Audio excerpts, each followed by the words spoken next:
Well, I have to say, I am so pleased to be here. I have waited 10 years to tell this story.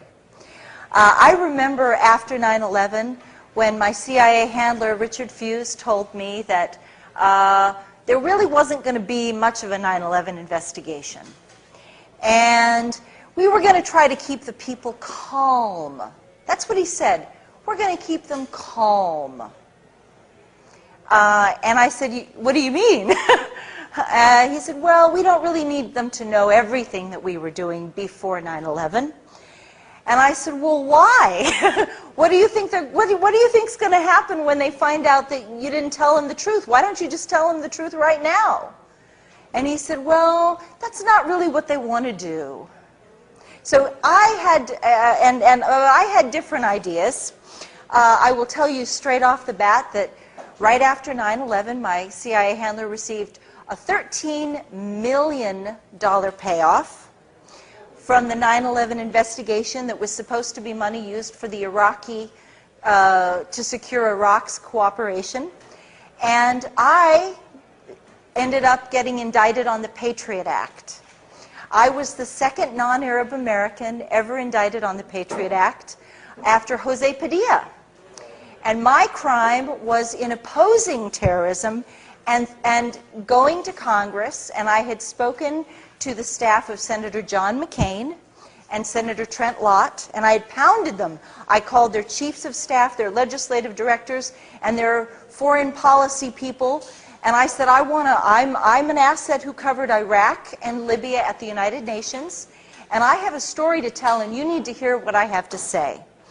And within 30 days, I am not making this up, this is actually, thanks to the Patriot Act, all of my phone calls to these offices are taped by the FBI, so I can actually prove that they occurred. And I have the dates, I have the actual phone conversations on tape. And within 30 days of those conversations, I woke up to hear the FBI pounding at my door. And I got up out of bed and I looked out the window, and there are men in flak jackets in my porch. And I opened the door, and they come into my house, and they're like, Ms. Susan, and the FBI agent is shaking. He's shaking. And he said, you are Susan Lindauer, you are hereby notified, you are under arrest on the Patriot Act. And I said, what? You have the right to remain silent, anything you say, etc., etc. He read me my Miranda rights, and I was just like, what are you talking about? I'm making coffee. You know, I'm not a bank robber, I'm not a drug dealer, I'm not a murderer. I haven't broken any laws that I can think of, and I have no idea what you say that I've done. He said, well, your attorney will explain it to you later on. Okay? Okay. That began a 5-year indictment, 5-year nightmare on the Patriot Act. I was never taken to trial. In 5 years, I was allowed 1 morning of testimony with 2 witnesses. The 2 witnesses were a former chief of staff for a congressional member of Congress, and my old friend Park Godfrey, who verified the 9/11 warnings that I'm going to talk about tonight. And I'm going to tell you, and then I'm going to let you guys ask a lot of questions, and I know you're going to have a lot of questions. I'm going to do my best to answer as honestly as I can. I do not have all the answers, but I will tell you up front that I believe there was both the hijackings, and that does not mean that I'm right and you're wrong. I believe there were both hijackings and a controlled demolition scenario, and I'll explain to you how the whole thing fits together. And you may disagree, and that's okay if you disagree with me. But I can tell you, but when you hear what I have to say, you'll understand why I've reached this conclusion. So I believe both of them happened, okay? And it's also very important for you to know that as the 10-year anniversary of 9/11 comes up, no offense, but you guys have no idea what actually happened. This is like the lies are so much bigger than what you know. And it's so much deeper, and it's so much more tragic once you have the truth. So on that note, let me just take you to, I'm actually going to start, I'm going to move you a little bit ahead to remember when George Bush they were counting the votes in Florida. Okay? I'm going to take you back to November of 2000. They had not yet declared that George Bush had won the election. I was having meetings with the full knowledge and permission of the CIA with Iraq's ambassador to the United Nations on resuming the weapons inspections. It is very important for you to understand that this story with the 9/11 also ties in deeply to what happened with Iraq. And contrary to everything you were told, the Iraqis were not resistant to weapons inspections. They had a comprehensive agenda. The CIA had already a comprehensive agenda for resolving the entire conflict without war at all. And it involved weapons inspections, cooperation with anti-terrorism, and major financial contracts for U.S. corporations, and oil. And this would be developed over a period of time. But we already had, by November of 2000, we already had an agreement with the Iraqi government. We had a framework agreement that was, at that point, it was undefined, not so well defined, and we had to make it defined. But they had already consented to all of these things. They wanted peace with us. And so by February of 2001, the Iraqis had agreed to invite the FBI to send a task force into Baghdad with authorization to conduct terrorism investigations and to make arrests of terror suspects. This is very important for you to understand. So this is like the background of what you have to know.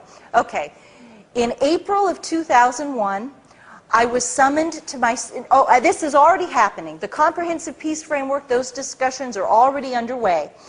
And I am, at this point, the chief asset covering the Iraqi embassy and the Libya house, both of them, I do both of them, and Yemen and Syria and Egypt and Malaysia. But Iraq and Libya are my primary countries. And so I'm a back channel, which means that the U.S. government gives me messages to give the Iraqis, and then the Iraqis give me messages to give to Washington. So I know everything. Every single conversation is going through me.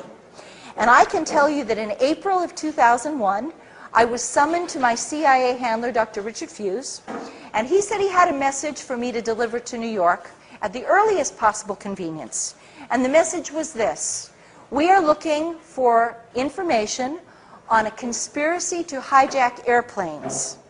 We expect the target to be the World Trade Center. We think they're going to fly the airplanes into the World Trade Center.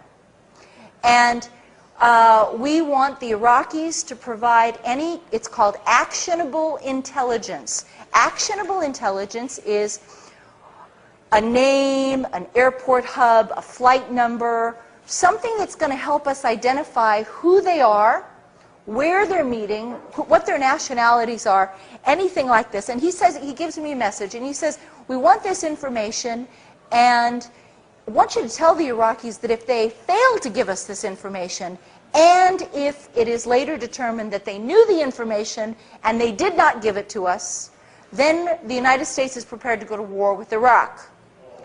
Okay, this is April of 2001.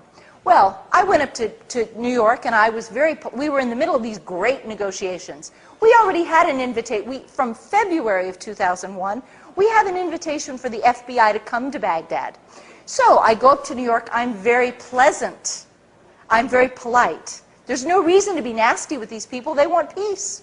I say, hey, could you please send a message to Baghdad? We'd like this information. If you come across anything, Saddam had been one of our best sources on terrorism throughout the 1990s.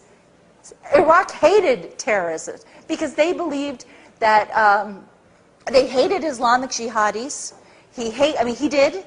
Whether you like Saddam or not, whether you hate Saddam or not, he hated Islamic conservatives. He was convinced that they would take advantage of the crumbling of authority in Baghdad under the sanctions, and that they would then try to overturn his government, and the poverty of the people from the sanctions would fuel this problem, would help overturn his government. So he wanted to help us at every turn keep these people, from becoming too powerful.